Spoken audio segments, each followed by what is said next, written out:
Hello, world, the Unfiltered Gems podcast. You already know what it is. We'll start off with names. We'll start off with hashtags. We'll start about, Not hashtags. yeah, like pronouns. We'll talk about, I don't know. You like long walks on the beach? My name is Malcolm Alexander. And I'm Ryan Hale. What's going on, y'all? We just celebrated a Resurrection Sunday. Hey, amen. Good Friday, the whole weekend. You know, I'm saying Easter weekend. We know the reason for the season. Unlike the rest of y'all heathens out there going to Coachella. My goodness. I'm just kidding.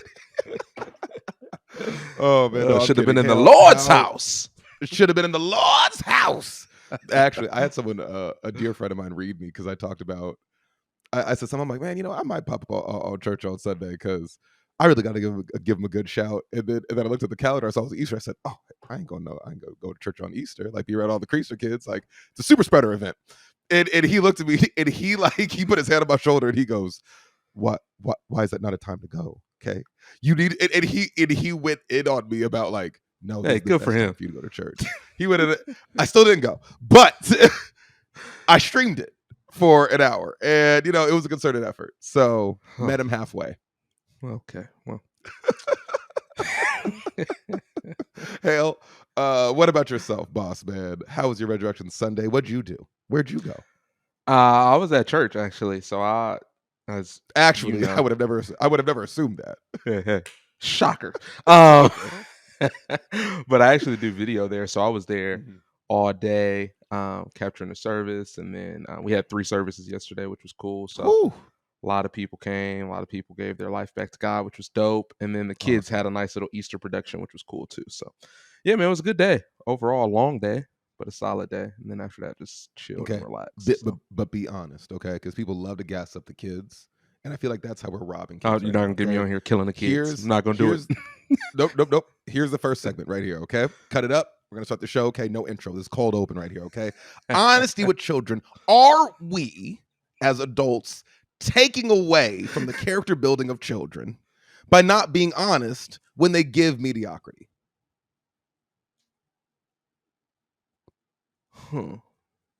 That's tough because I think about that in sports, but I don't know if it applies in situations like plays and productions, recitals, stuff like that, because that is such a they can miss their mark.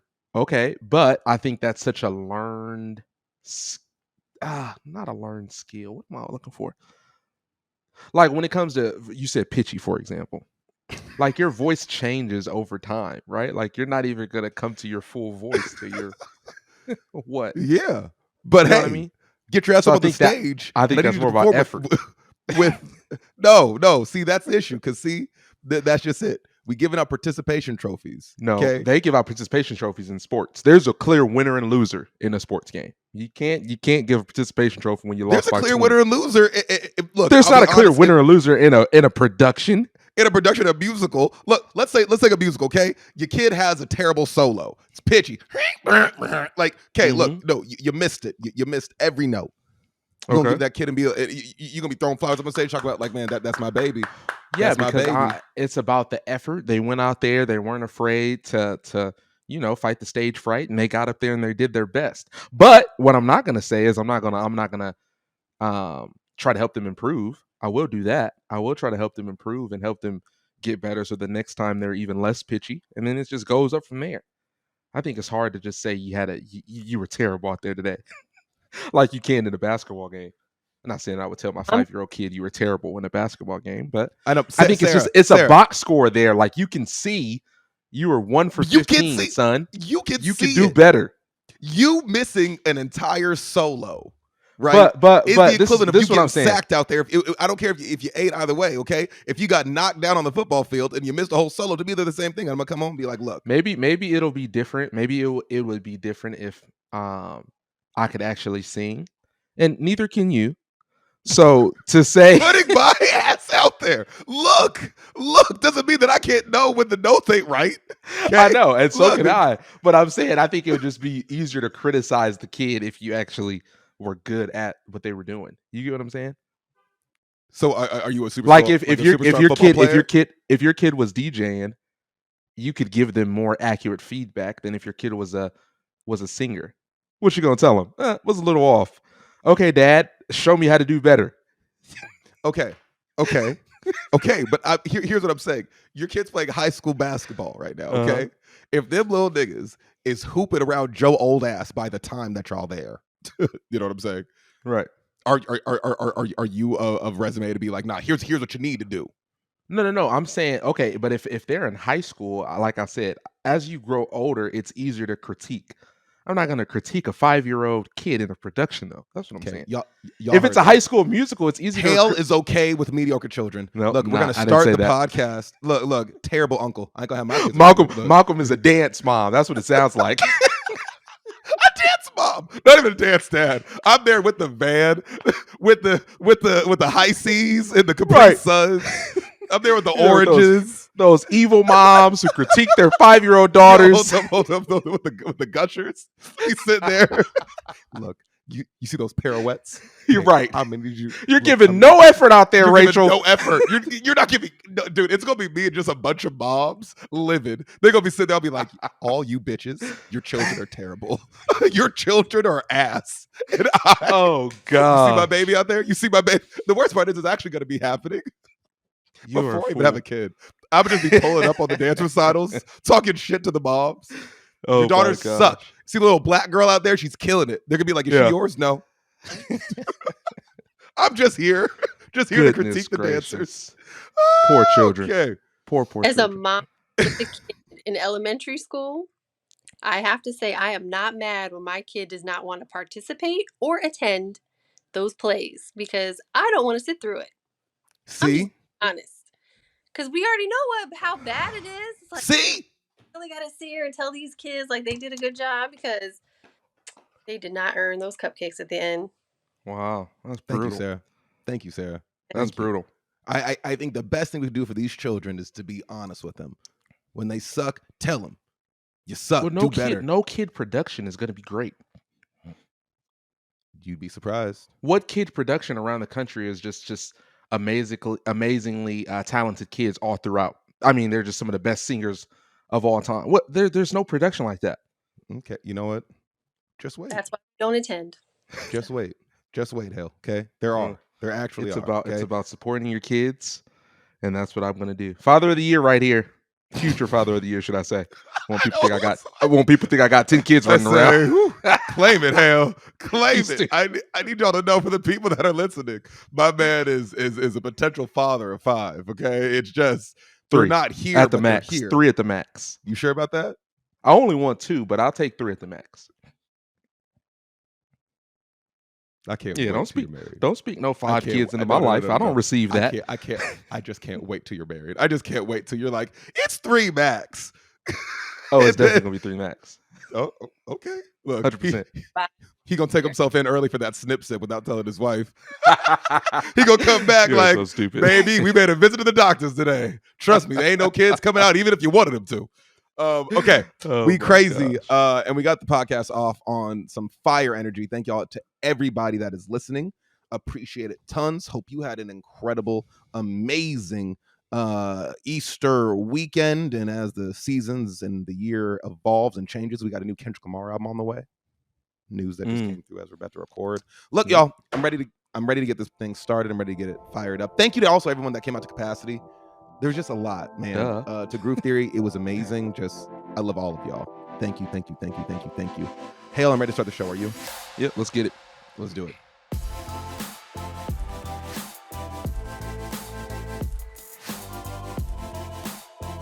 The Unfiltered Gems podcast. Hello, world, and thank you for listening. My name is Malcolm Alexander, and of course, I'm joined by Ryan Hale. What's going on, y'all?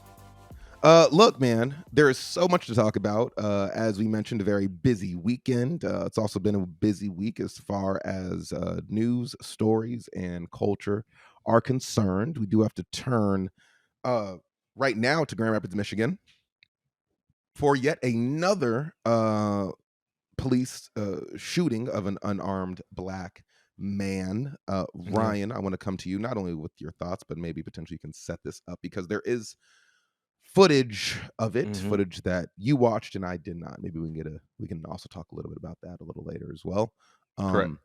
But yeah, man, would love for you to maybe add some more context to people who may not have seen the video, or if not, maybe have not even heard of the story. Yeah, definitely. Well, like you said, unfortunately, out in Grand Rapids, Michigan, over I guess a couple weeks ago, April 4th, a 26-year-old black man by the name of Patrick Lyoya was killed during a traffic stop. And like you mentioned, I did watch the video. And from the video, sadly, what it showed is that um, Patrick was pulled over. As soon as he stopped his car, he hops out of the driver's side. The police officer hops out as well, tells him to get back in the car. Um, Patrick is like, "What did I do? What did I do?" And the officer is like, "Hey, I'm pulling you over. This license plate is not for this car. You need to get back in the car. Where's your license?" So Patrick opens the door. He had a passenger inside the car with him, and he turns to him and said, "Can you grab my license? It's right there." You can't really hear what the guy says, but it looks like he's trying to grab the license. Then Patrick closes the driver side door without grabbing his license. Then he looks like he tries to move towards the front of the car, I believe. And then the police officer is like, "No, no." And then Patrick pushes him and takes off running. The police officer chases after him, jumps on top of him. Um, they wrestle for about 2 to 3 minutes or so until they stand up. It looks like he has him, the officer has him detained for a second. Um, but what you realize after watching the video is like Patrick was maybe tired and taking a break. After that, Patrick pretty much continues to fight with the police officer. At one point, grabs for the taser, which the officer took out, and then they fall back onto the ground. And then, unfortunately, that's where the gunshot to the back of the head takes place. As the police officer is saying, "Let go of the taser" and all of that. So sad, sad, sad encounter. Um, that's the setup for it, though. I mean, what are your thoughts? I've got a lot of thoughts just from because once I read the article, I was a little confused. Like, how was he shot in the back of the head? That's what caused me to watch the video so I can get a little more context. But Yeah. what are your thoughts, though, just from hearing that and what you read? Y'all know, I mean, I've been real vulnerable lately on the podcast. New listeners, welcome. Listeners that have been here for a while, thank you. And so those that know, I mean, I've just been in this like very vulnerable, very emotive space lately. Not saying that I'm not a sensitive person, but I've been in such a space lately that especially when I hear about things like this happening, and for me, Twitter is always going to be like the first place that I hear a lot of this happening, or see it happening at first, right?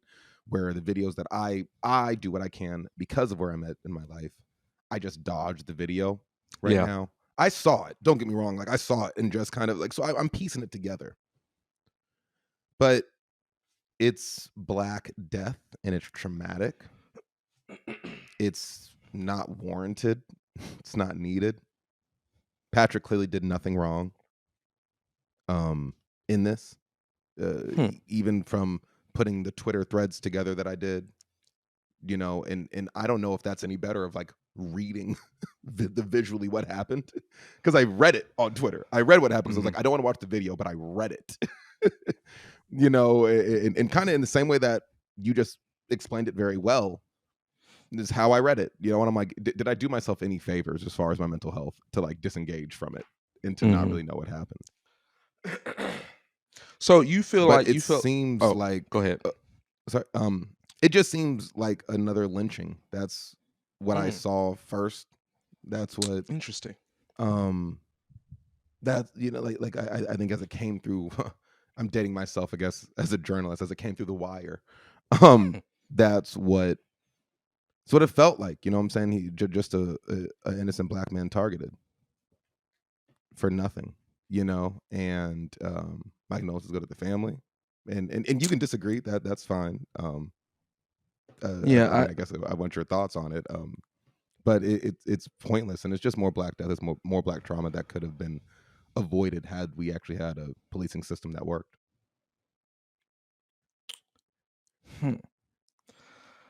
Yeah, definitely condolences go out to the family. I'm not gonna sit here and blame another Black man for being shot in the back of the head by a police officer. But I don't know if I can fully agree that he did nothing wrong. That's what I don't know if I can agree with. Like the traffic stop, was for him having the wrong license plate on the car, right? Mhm. So to that, and maybe this is just my own personal experience, I know somebody close to me who actually put the wrong license plate on their car before. Mhm. So I know how that can happen. But I think for me, it's more about these situations for me are more about education. And I preached this on a podcast we were actually on recently. Mhm. I think lots of times what we tend to miss is actually how to properly deal with police in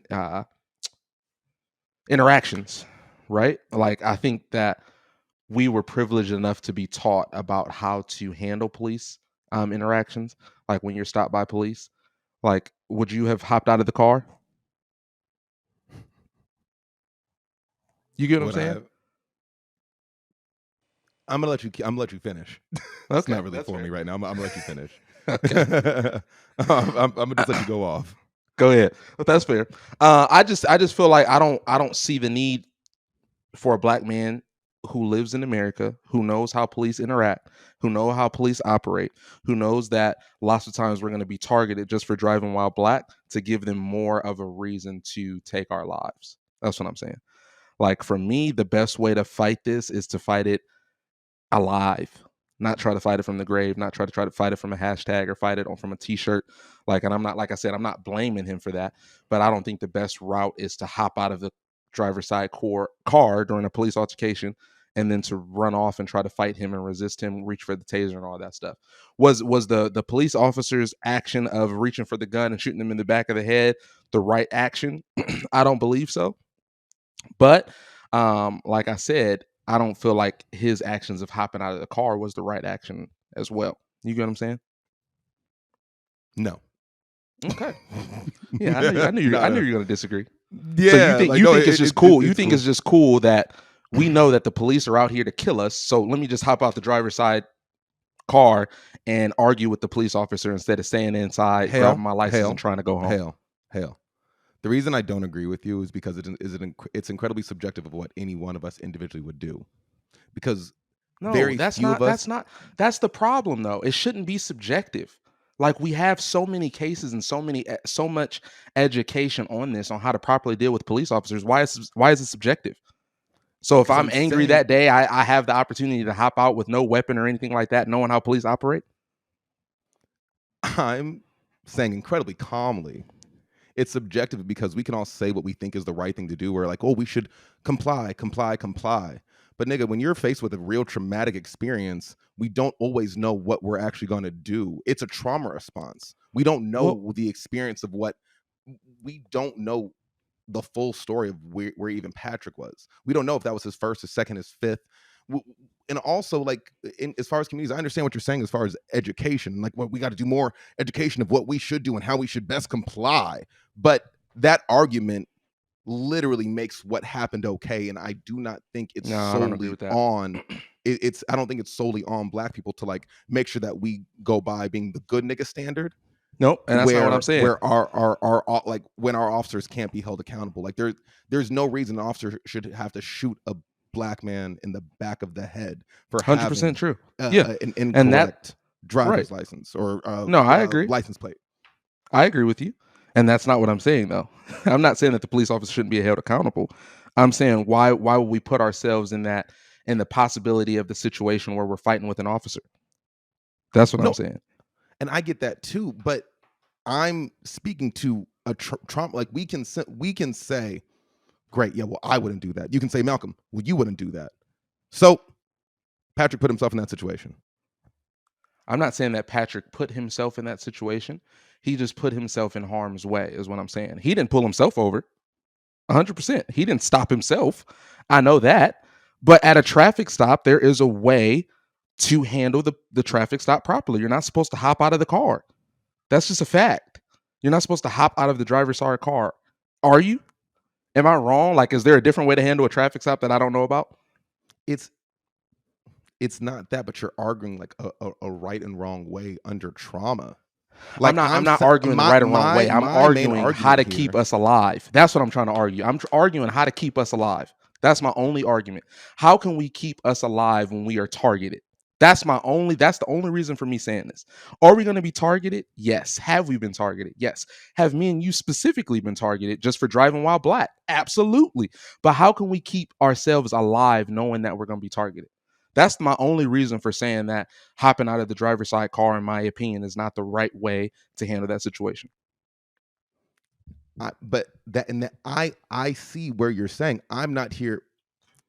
My main point of disagreeing, my main point of contingence is the fact that I'm not going to be somewhere to say what's right and what's wrong in that situation. Like I know how I would do it, right? And you know how you would do it based on your education. But let me get this off.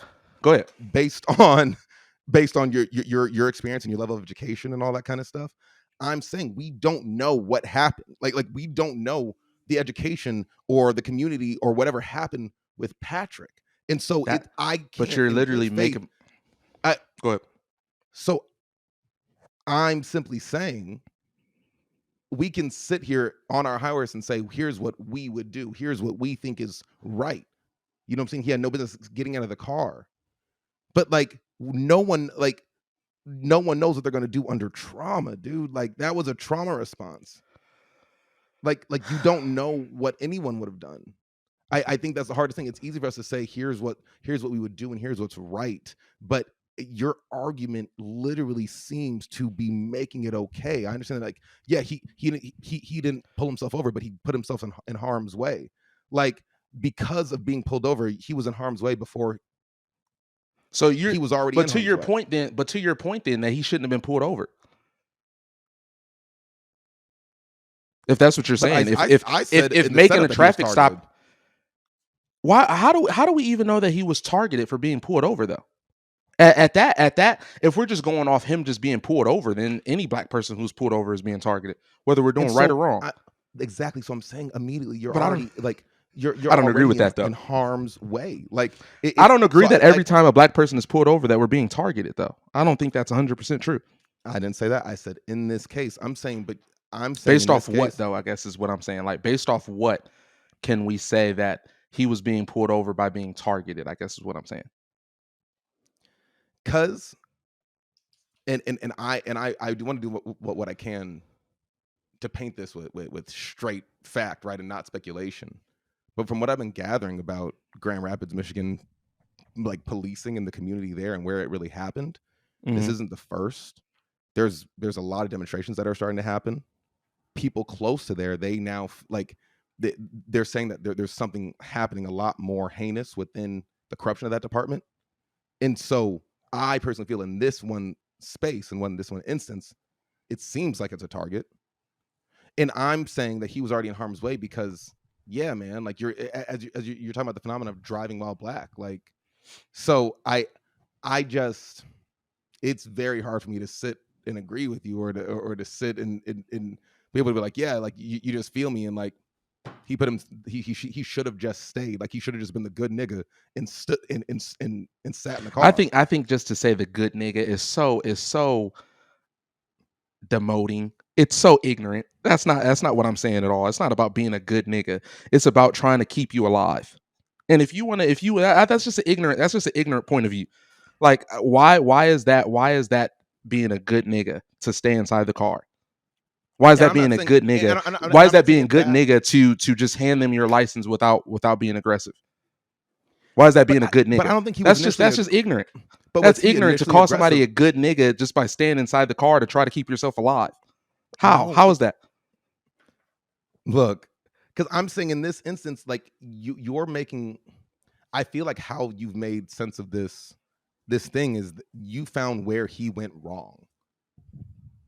And I'm so tired that it has to be us as black people always in the right when wrong is always done to us. So I'm just like, I just don't see, like he was complying up until the point that he wasn't. Was the officer not even more rude? That's not what happened from the video. But like you said, you didn't watch the video. So I don't know if complying is properly hopping outside the car. If that is compliance to you, then I guess we just have a different point of view on it. But you said he got out and he went around to his passenger side. He said you said there was someone in the passenger. He got outside the car and he stayed on the driver's side. Closed the door at first. The police officer came in, told him to get back inside the car. And then he asked for his friend to hand him his information. Correct, which he never was handed. Then he shut the door, pushed the police officer, and then took off running. That's what happened. So to me, I'm not, and this is what I'm saying. I'm not trying to say, and I don't want you to paint the picture like I'm trying to say that a black person should always be in the right and handle a traffic stop 100% perfectly so that you can live. I'm not saying that at all. I'm just saying that since we already know that we're targeted, doing the same thing over and over and expecting a different result is insanity. So if we continue to be targeted, why would we not try to change up our approach to keep ourselves alive and try to continue to be a piece of a piece of the puzzle that hopefully tries to change the policing as we know it, or reimagine policing as you said in the past? Why would we not try to do that and change how we operate during police interactions instead of just handling that traumatic situation, as you pointed, any way that we feel necessary? That's what I'm saying. And to your point earlier, it's like we have had the privilege to be educated by our parents and grandparents on what they thought was the best way to handle police altercations or instances, from how they handled them in their childhoods or growing up in adulthood. So I think that lots of people aren't privy to that information. So my point on education was that the people who are not privy to that information for whatever reason, that information should be passed down to them so that we can try to keep more black people alive. If Grand Rapids, Michigan is not the best community for policing or people, and I grew up in a suburb where I had less of those interactions, why would I not pass that information down if I could? That's what I'm saying on education. And I hear you on education. I think we're always going to be educating. I literally think, unfortunately, that is a part of just the Black American fabric. That if you're here, you have to have those conversations. What black person doesn't at least attempt to have that conversation with their kin, right? With the people in their community. Like we just know that fear-based curriculum is inbred in us, right? Unfortunately, like that's that in itself. That is a dark reality that we have to live with, right? And that for this awakening that the rest of the world and the nation gets to go through, right? It is literally just this, oh, hey, fear-based curriculum and trauma-based curriculum and trauma-based studies is just ingrained in the Black community as far as how we're supposed to work and exist and coexist with police and the state and those that are sworn to protect us. I hear your point on it. I just can't use that point. I understand, like, oh, I don't know. It's hard to make sense of something and talk about what someone should have done. You know what I'm saying? Like that's where it is. I don't know the education. I don't know what it is. I don't know what. I can't argue and say here's what he should have done when this man is in the ground. That's where I'm at. It's not that I'm dismissing like your point about education. Yeah, I guess just my biggest thing with you is you were saying like being a good nigga, and to me it's like I think it's just more being educated. Like I don't know if he, to me, in my opinion, I don't know if he properly handled that interaction the way I would have. I guess I shouldn't say he should have, but the way I would have handled it, or a lot of people who I've had conversations with on police interactions, how they handle them or how they tell their kids to handle them, et cetera, et cetera. I just don't know if that's the best way to handle it, seeing how in previous interactions with police from myself and other people that I've talked to, this has kept us in the best situation. That's all I'm trying to do. Like I said, I want to keep us alive, put us in the best situation to succeed and to change policing and be a part of that. And I don't, to me, that's not the best way to do it. That's all I'm saying. By fighting police is what you're saying, as opposed I get right, like my point, and I made it because we got to move on. When people die, with a public execution style is how this looked, right? I can't in good faith argue what a Black man should have done or what I would have, should have, could have, would have done in a situation when I do not know this man's story. And that is my point. And to me, that's just sad, in my opinion. Like, it's just, we're just gonna continue to keep seeing this unless we try to continue. Not saying that he's the example, though. I'm not saying, like, I'm yeah, not well, saying yeah, I that mean, you're that's the. basically saying that you shouldn't tell people how to operate at traffic stops. Then I just don't agree with that. No, I said no, we established earlier there's a certain way that I would raise my kids or raise the people in my community, but there's nothing. But in right now in this situation, I can't say what I could have, should have, would have done when it comes to a slain black man or a black woman. But for in this, what we should have, could have done. There's a larger story here that I don't think is rooted in subjective speculation as into what I would do in a traffic stop, because here's where I'm at with my life. Okay, so we'll take a quick break. We'll come back, talk a little bit. Ooh, comedian Druski. Is he a comedian? He's a funny man, but he's not a comic, but he's like a TikTok comic, not a Vine comic. But y'all know what I'm saying, right? There's like this, because like not all funny people are actually comics. And I like the art of like stand up. It's a little different. Okay. So quick break. We'll come back. We'll talk about Druski and a lot more, hopefully potentially fun shit on the back end of this break. More Unfiltered Gems when we get back. But look, you are cordially invited. I really need y'all. I need y'all here for the return of Capacity, a dance party. We're calling it Groove Theory. It goes down in Chinatown on April 14th. Your favorite black-ass disco party is back. So for all the disco, house, funk, and R&B vibes, come check out myself, Malcolm Alexander, and my brother XVR on April 14th at the return of Capacity, a dance party. We're calling it Groove Theory. More information at capacitydanceparty.com/Groove Theory. The Unfiltered Gems podcast, as we said, coming back a little bit more fun, talking in the world of comedy. In particular, the good brother Druski. Easily one of my most memeable fellas on the internet. You know what I'm saying? Druski, he's got a reaction and a meme or a gift to everything, and most times any of my moods. Okay. I over here am Team Druski. I think I might probably speak for Hale as well. We Team Druski. Oh, I love in Druski. This house over here. Okay.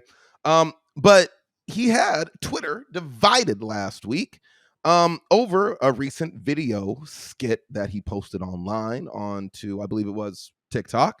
And had Twitter so divided, had men so outspoken about it, that he even took it down. Do yourself a favor. You can definitely go on Twitter and still see it. You can go on YouTube and still see it. Of course, just because the creator takes it down doesn't mean that people haven't already taken the video, put it out there on the internet for the rest of the world to see. So by now, you guys can see it. It's everywhere. And my interpretation of the video, or let me set this up before I go into like my opinions, right? Let me not get ahead of myself. Yeah, set this up a little bit. In this video sketch, as you might call it, Druski is at a party with his homies, with his dudes, you know, two other guys, and they're with two, I want to say 2 or 3 women. Mm-hmm.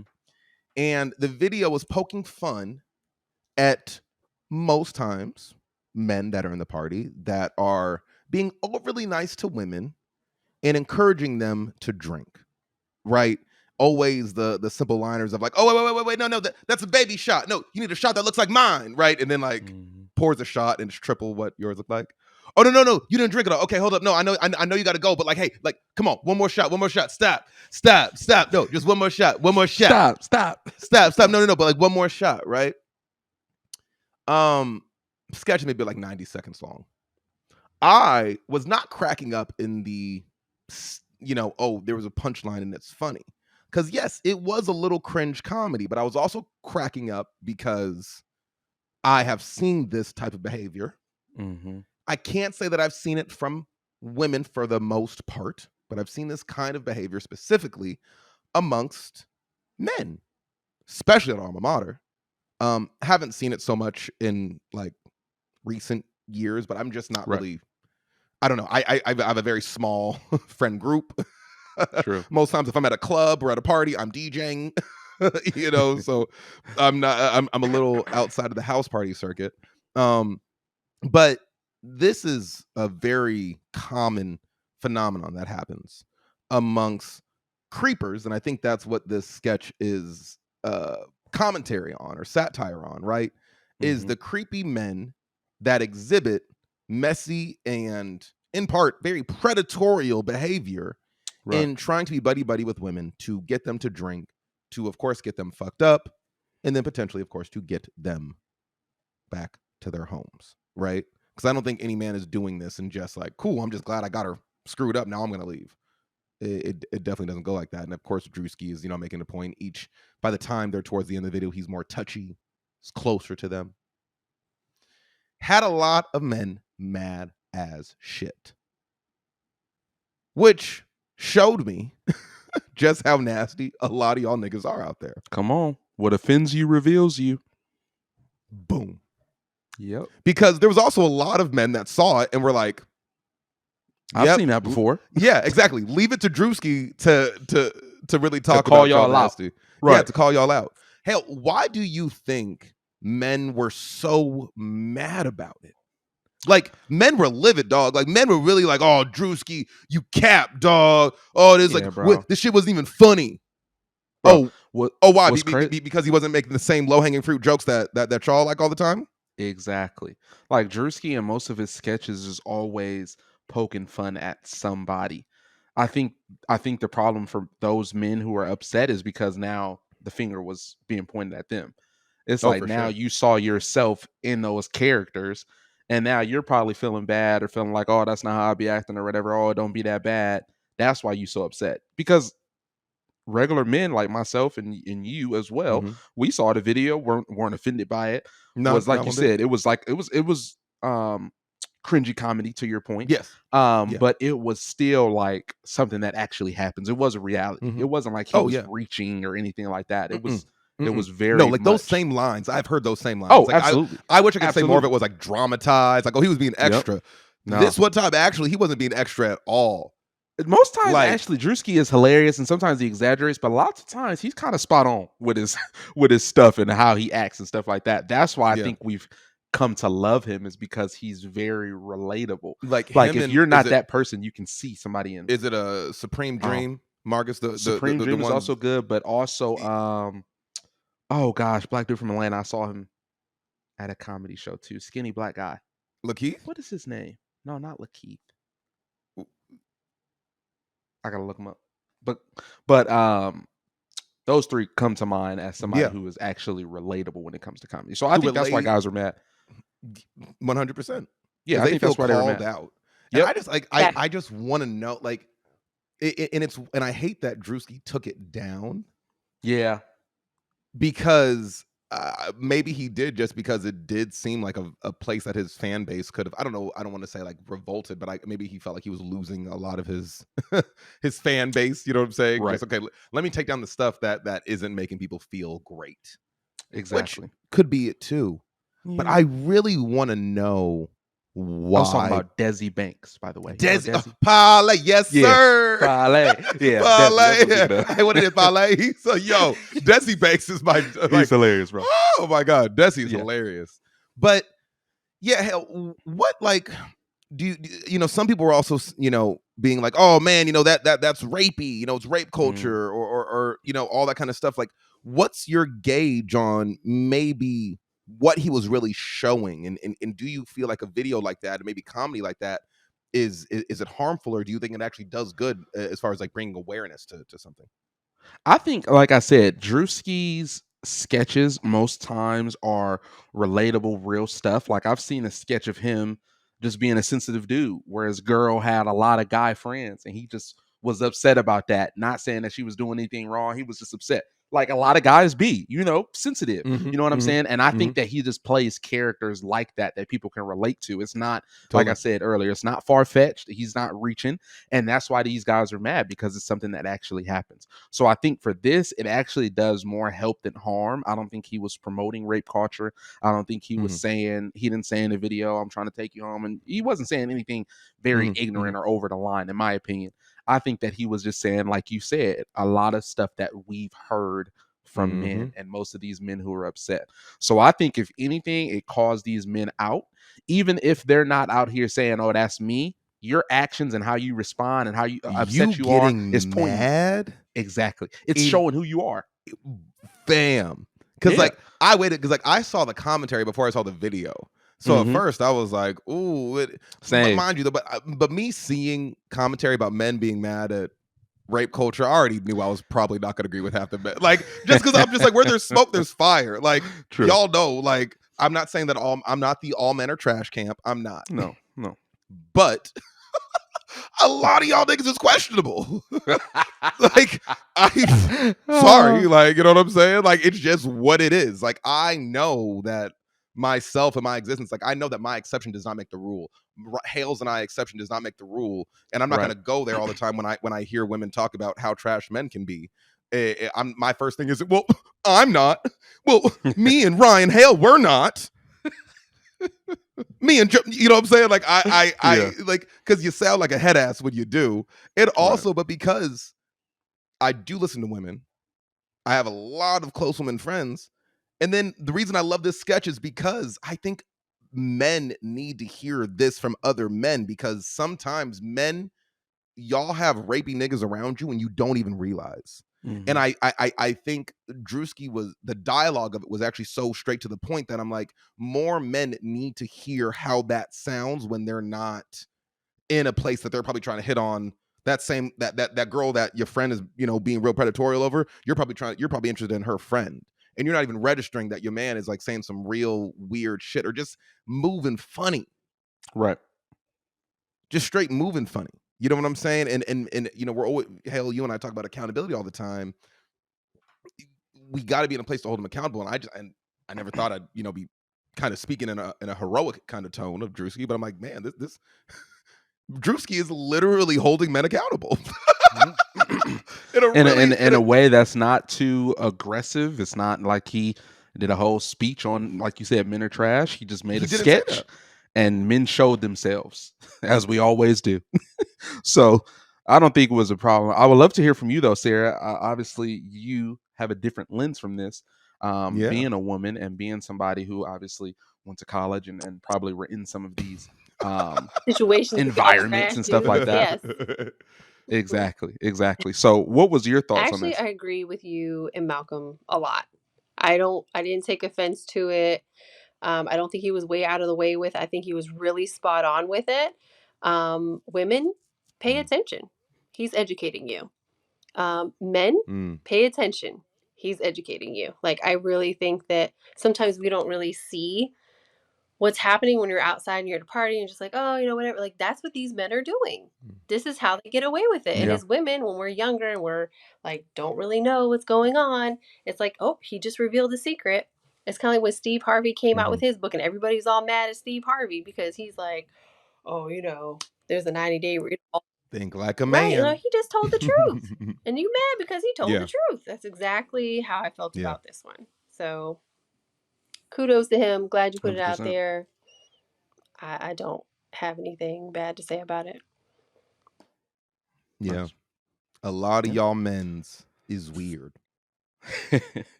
And if you amends and you heard that right now and you got offended, clearly I'm talking to you. Because if you amends and nothing that we just said shocked you or offended you or touched you, keep listening to the podcast. Hey, and if you were a man who was offended, keep listening to the podcast. Keep listening to the podcast. Look, not amends. You know what I'm saying? Exactly. We're gonna educate you. We're gonna educate you still. So we got men's and we got women's that listen. Men's and women's. Oh man. Look, protect Druski. I would love to see more sketches like this. I would love to see more men, especially more black men, holding other black men accountable too to predatory behavior. Yeah. I'm loving it, Druski, and I hope you are okay today, tomorrow as well. Maybe take Wednesday off, but I hope you're good the day after that too. No, look, there's gonna be a whole lot more Unfiltered Gems when we come back after the break. We're gonna have a lot of fun when we come back. We're talking about the lies, y'all, the deception. Gotta feel like a pastor. The deception that our parents waged on us. We're talking about the lies our parents told out of love. But the lies that might have just broke our heart, might have a special guest stopping by just for a little more added context. So stick around, a little more Unfiltered Gems podcast. You can follow us at Unfiltered Gems podcast everywhere. Love is in the air, y'all. Is it though? You'll be the judge as you watch our new 3-episode dating special premiering in February. I've been shooting my shot in the DMs lately. Losing battle. We are getting into the good and probably the bad of dating. It's going down exclusively on the Unfiltered Gems podcast YouTube channel. So learn your lady's way of communicating. Trust me, you don't want to miss it. Unfiltered Gems podcast. It's your boy Ryan Hale. And I am Malcolm Alexander. And if you don't know where to follow us, be sure to go on any social media platform and follow us at Unfiltered Gems podcast. And then be sure to hit that subscribe button on our YouTube channel as well. Don't forget to hit the bell up top for post notifications. Malcolm, you've got a special guest joining us today. So go ahead and introduce her. Okay, so I want to take a quick moment to set some things up because some of y'all might start getting real excited when I say who it is, right? But I want to take a moment. We were talking in, the producer chat, our Gems chat.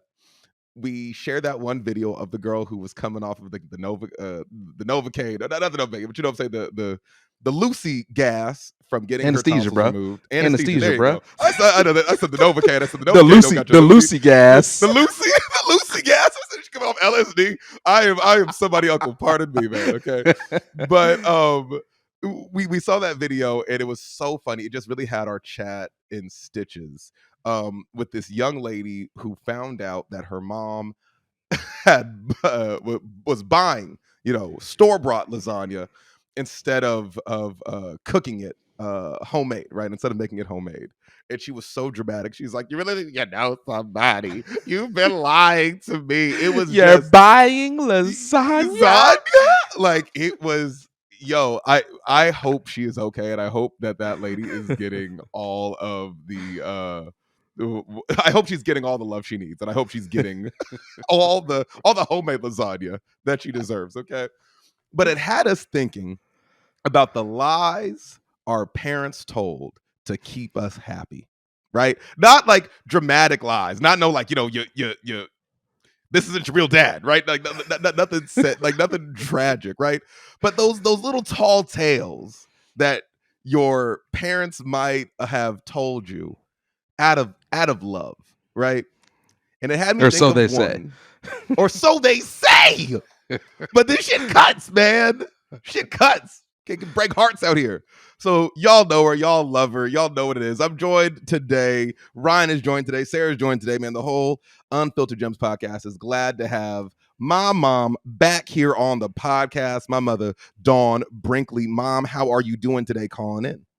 I gotta unmute. Okay, doing great. How are you guys? Yes.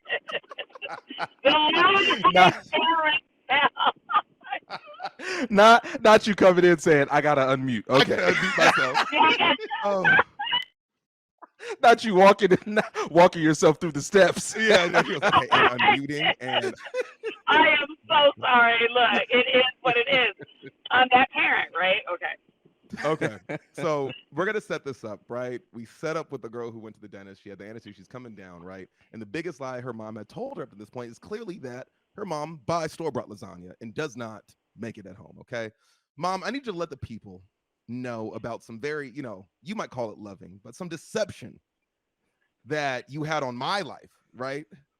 The lies that had me in bondage, hell. Lies that really had me in bondage. Clearly, I was in bondage, okay? Okay, I'm not being dramatic about this, but my mom lied to me about something very pivotal. And Mom, I want you to let the people know. I want you to let the people know how you're a monster, okay, right now.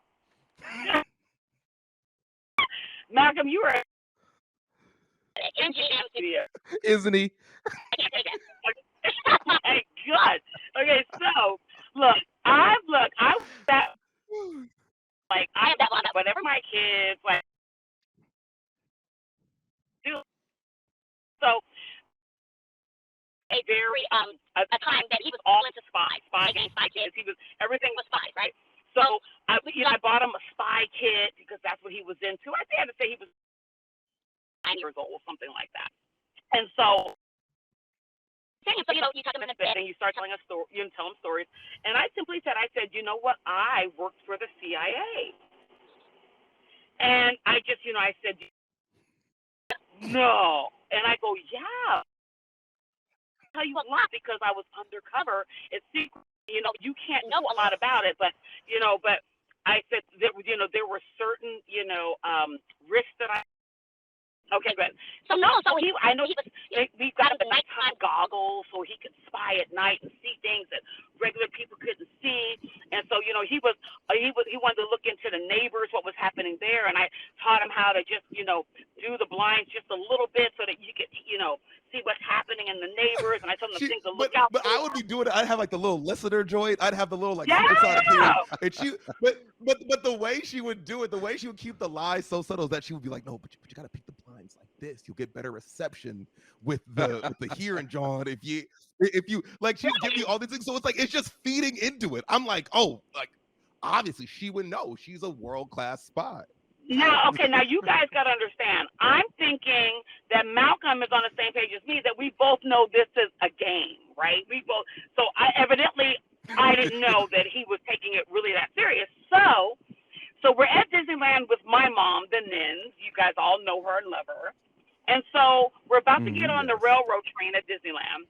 And so Malcolm says something like, he asked me another question about the CIA. And my mom looks over and says, what? And she starts busting up laughing. Nitty's like, she's fighting back laughing. She's fighting back. And so Malcolm says, well, Nitty, Mom was in the CIA. My mom kind of went all over the place. And then she said, well, I was with the FBI. No, hold up. She said it verbatim. No, hold on, Mom. What it was, though, is like, I look at Nitty, like, and Nitty's like, poof, she's spitting up her food. She's dying laughing. And she goes, what? And I said, Nitty, well, yeah, because, like, I mean, Mom was in the CIA. As she's spitting up her food and tears coming down her face, she goes, baby, if your mom was in the CIA, shit, I was in the FBI. And I look over at my mom, who, like, mom is, like, just trying to Homer Simpson it. She's trying to, like, get behind the hedges. Nitty's dying laughing, and it's all hitting me at one time. Like, wait, you've been lying to me? He starts bawling. I'm bawling. Hell, my life had been my whole life ruined. My hell, you have to say, like, I don't know how me and my mom are this close.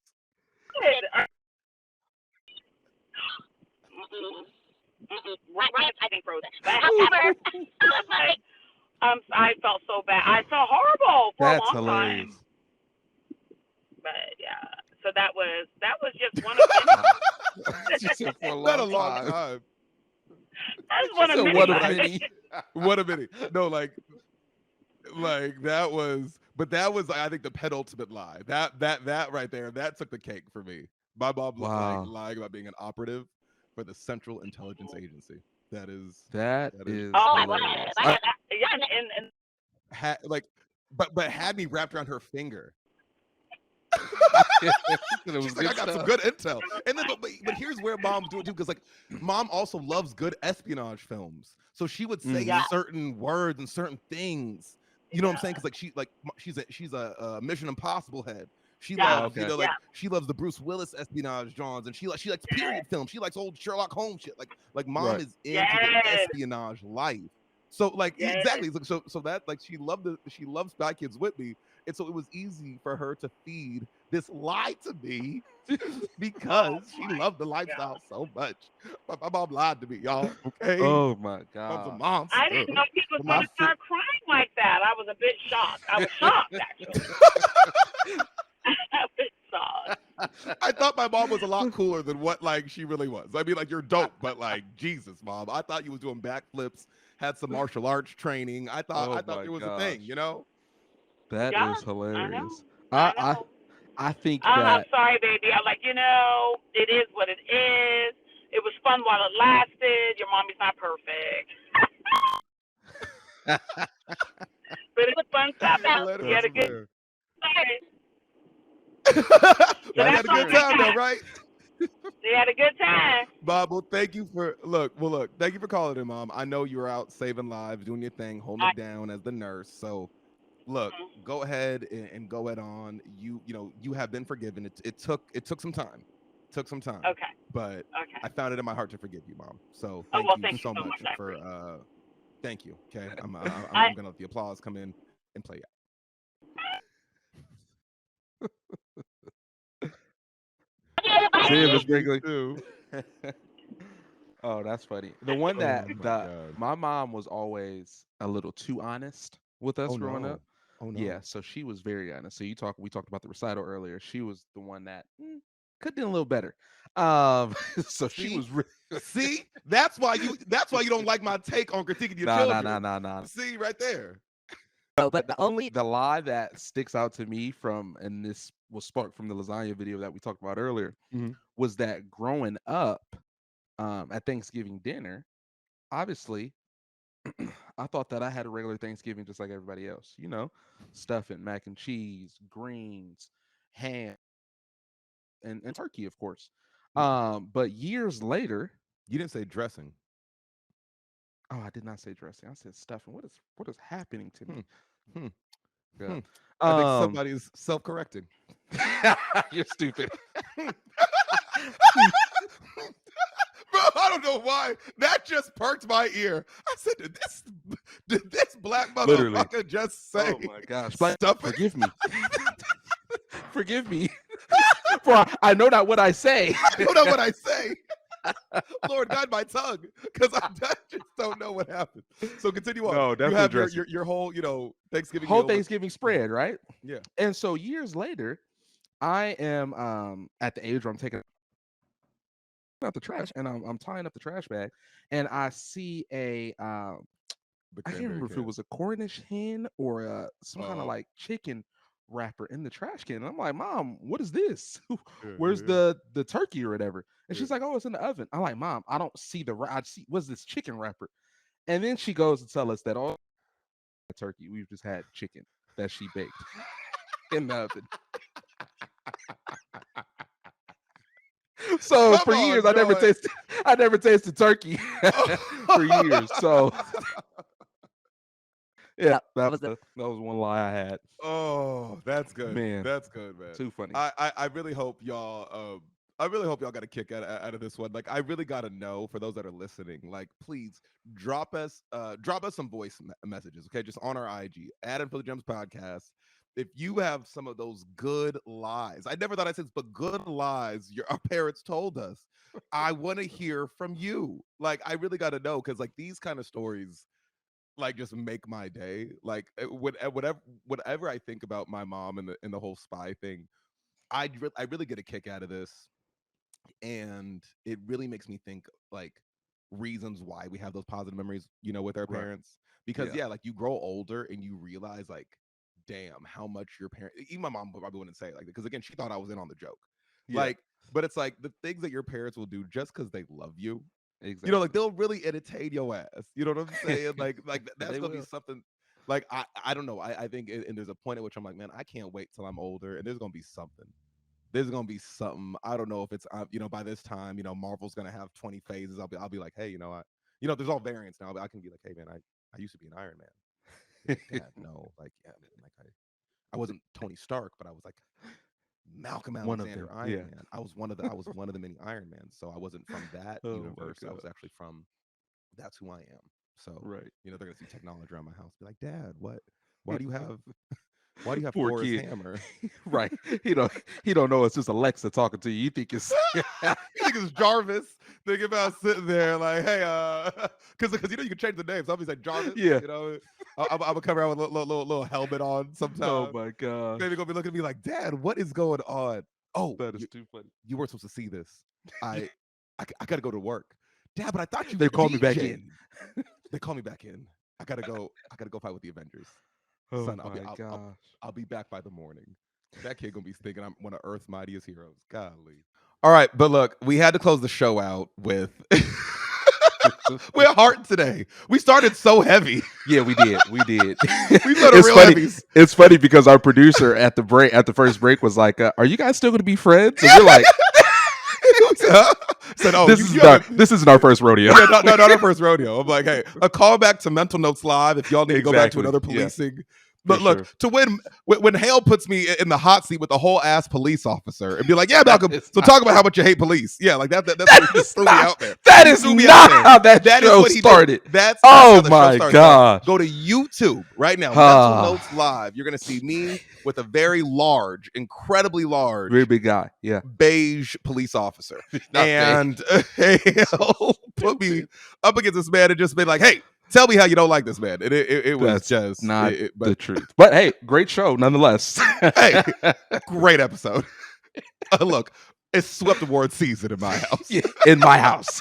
In my house. You know how many Emmys I won for that episode alone? Look, bro. Nigga, you won a Grammy just for soundtrack. Wasn't a lot of music in it, bro, but you won. You won.